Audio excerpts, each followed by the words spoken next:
我哋廣東人除咗講意頭之外，仲更加識食。每年嘅清明前後，除咗拜三燒豬之外，呢嚿軟糯煙韌嘅青團先係大多數人眼中春天嘅第一彈。好似我咁樣蒸出嚟，清新翠綠唔發黑，軟糯煙韌唔黐牙。家庭版詳細配比同做法分享俾你哋，鍾意嘅姊妹們收藏起身慢慢睇啦。先嚟做個經典嘅紅糖花生芝麻餡，具體嘅配比我打喺屏幕度。因為要照顧到老人家都啱食，我呢個係低糖無油版嘅，冇落豬油落去。如果你想食流心餡料嘅話呢，喺呢個基礎上再加返啲水同埋豬油落去就得㗎喇。將佢分成大概25克度嘅一份，搓完擺埋一邊備用。跟住就到鹹蛋黃肉鬆餡，我呢度係10粒新鮮嘅鹹蛋黃，噴啲高度白酒，用空氣炸鍋先烤佢10分鐘，稍為攤凍一陣，倒入個碗度。再加入100克嘅肉鬆，75克嘅沙律醬，全部料勻勻，同樣都係將佢搓成25克度嘅一份，擺埋一邊備用。除咗呢兩個口味之外，我仲炒多咗一份春筍酸菜餡，好開胃㗎。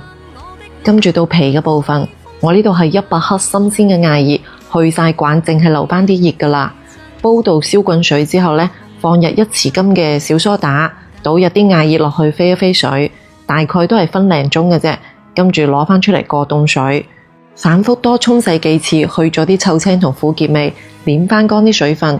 如果你有艾葉多嘅話呢，處理到呢一步，放喺冰箱急凍可以保存1年㗎喇。處理好個艾葉擺入破壁機啦，加多1匙羹嘅小蘇打落去，呢個係翠綠唔發黑嘅關鍵。450毫升嘅清水，調果蔬模式重複打多佢2次。呢度係500克嘅水磨糯米粉。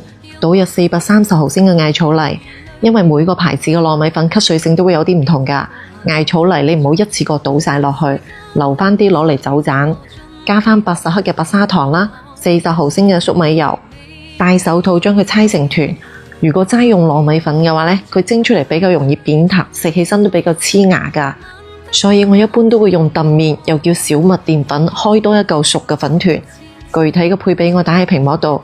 用啱啱煲滾嘅滾水嚟開粉，筷子撩勻勻唔辣手之後，將佢搓成團，加返入頭先搓好嘅艾草粉團裏邊，一齊將佢哋搓勻勻，粉團就準備好啦。然後分成35到40克一份啦，我呢度啱好分出咗35份。包就好簡單嘅，個人手法咯。我係鍾意喺中間挖個窩，然後放入啲餡料。包嗰陣時呢，一定要將中間嘅空氣排出嚟喎。如果唔係你一蒸嗰陣時，佢就會扁扁塌塌㗎喇。